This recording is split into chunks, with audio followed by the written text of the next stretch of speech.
Peace, everyone. How you doing? Welcome to the podcast.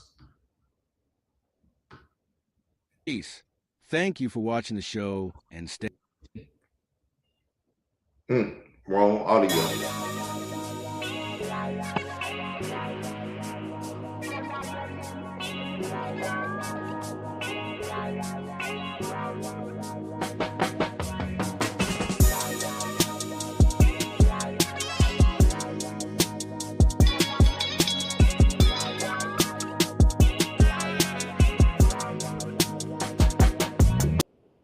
I just wanted to put a little Southern guy flavor in there. So the title is Enemy Combatant, Khalil Amani, fear speaking about drug muling and robbing, exposed.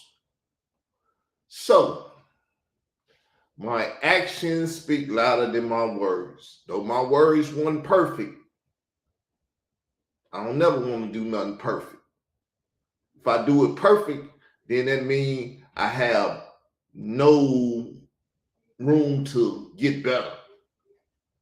And on YouTube, you make a video and you do another video and another one and you grow. It's all about growth and development. So I'm growing and developing the conversation. Been doing it for a while. So enemy combatant, that's the key term. And I want to deal with that terminology because it's significant, very significant to this whole conversation.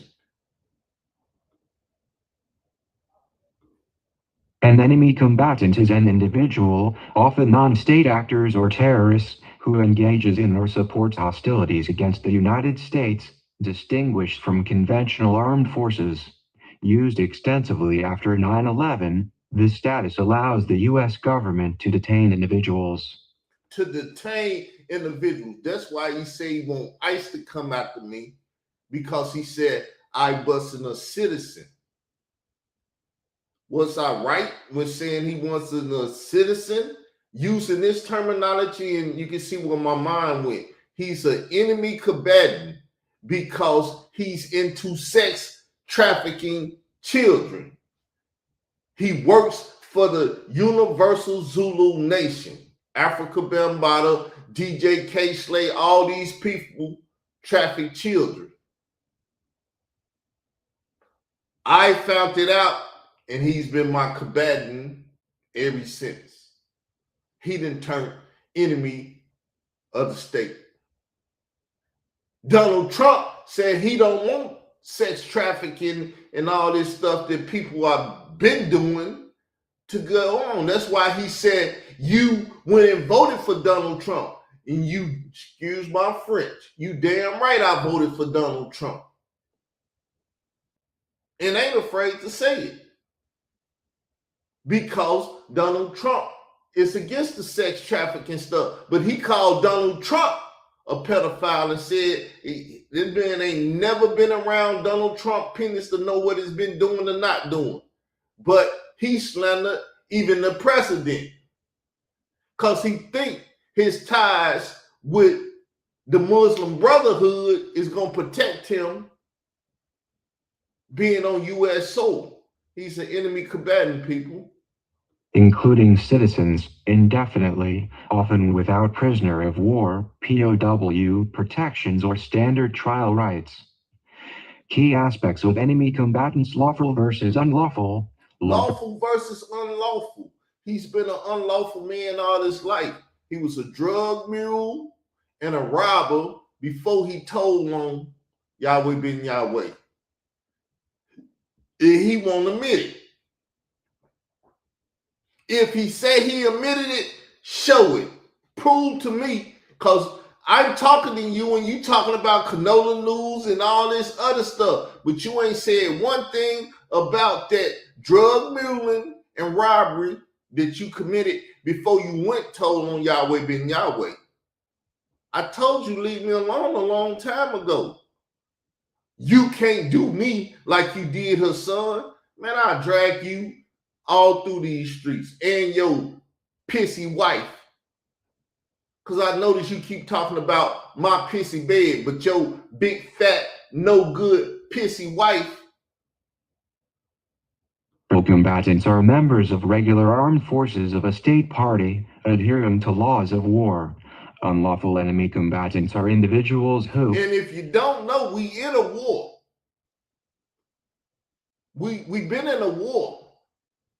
When they took that presidency and put Joe Biden up there, then tried to switch Joe out for Camilla and everything else. They've been going at Donald Trump. If you don't think Donald Trump think he in a war, then I don't know what's the matter with America. And I don't get into the politics like that.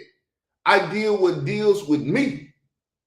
But we've been at war. That's why he's an enemy combatant. I've been at war ever since I found out that they've been trafficking them children and won't nobody in hip hop do nothing about it.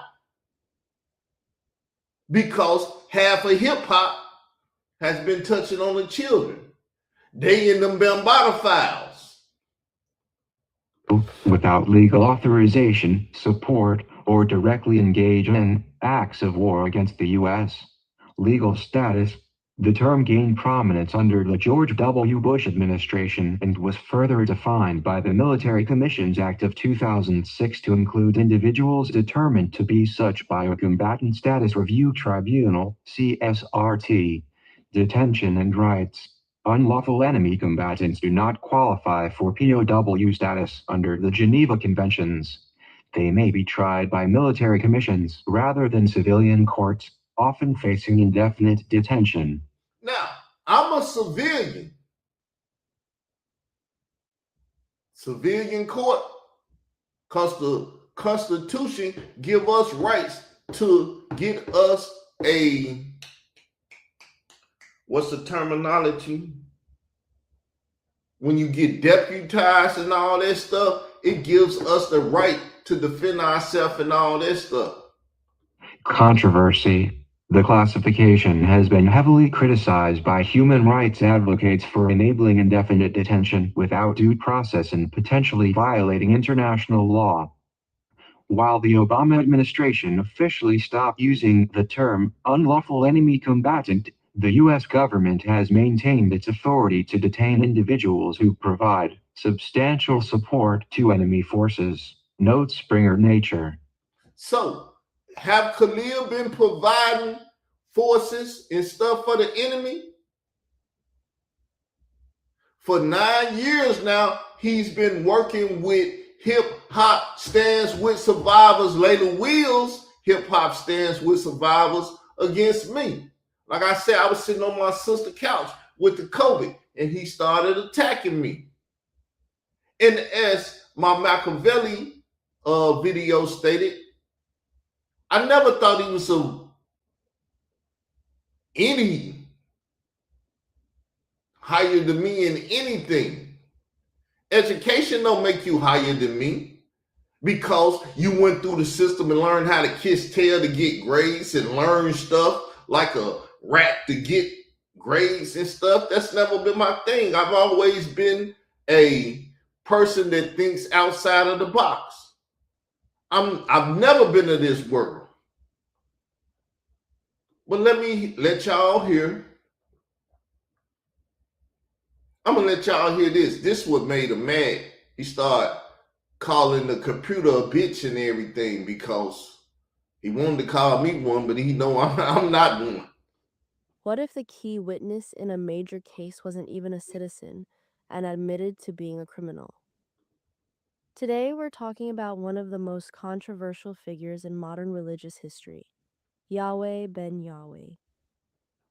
The testimony that helped bring him down came from Khalil Amani, aka Lloyd Rodney Clark, a complex individual. A complex individual. A criminal, is it considered a citizen? It is locked away in a prison somewhere and treated like a slave, especially a black prisoner. But he want to get into semantics and stuff. That's why I told her, excuse me, his feminine queer is the term I'm using. His queer self to take me to jail or take me to court. He won't take me to court though. At the time he provided information, he was not a citizen and admitted to serious criminal activity. So the question becomes, why would authorities rely so heavily on someone with that kind of background? Was this about truth or about building a case by any means necessary? How reliable is testimony coming from someone who may have had every incentive to cooperate for their own benefit? Let me know what you think in the comments. Was this justice or was this manipulation of the system? So, and we know hip hop stand with survivors love to manipulate the system. They manipulated the system in Chicago. They manipulate the system in New York. Lena Wilson did all this with her Child USA friend Marcy Hamilton. It is what it is. It is what it is, people. They love to manipulate the system. Layla Wills, an ex-Black Panther, tried to manipulate the Illinois system. She tried to get me locked up falsely by saying I was on the internet with guns. If she would have got me locked up, they would have tried to murder me in Cook County, O Block, Black Panthers, and Nation of Islam people, because that's who she affiliates with.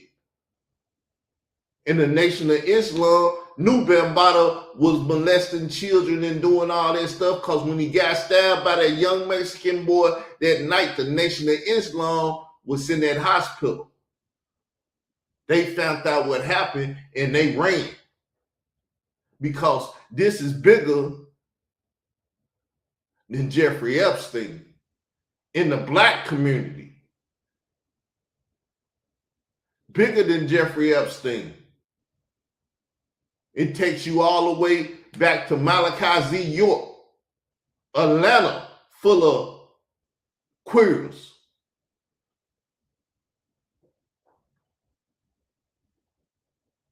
Hip hoppers down now. As her son say, Bam slept with Mos Def and Q-Tip. How much has Q-Tip influenced Atlanta rappers? The duo that said the South got something to say.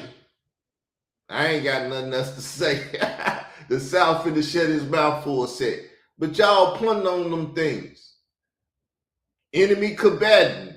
Until you deal with this, I ain't got nothing to say to you. You can talk about canola news all you want. You can attack his daughter like Leak you do. You can attack his wife. You can do all that stuff. That ain't got nothing to do with me. Canola news is a man. He didn't want to stand with me. He can join y'all and try to fight against me. I don't care what nobody do at this point, because I'm winning until I lose. Until you can make me lose, I don't have to do nothing. I've been won. All I got to do is wait for the Lord to show me my victory.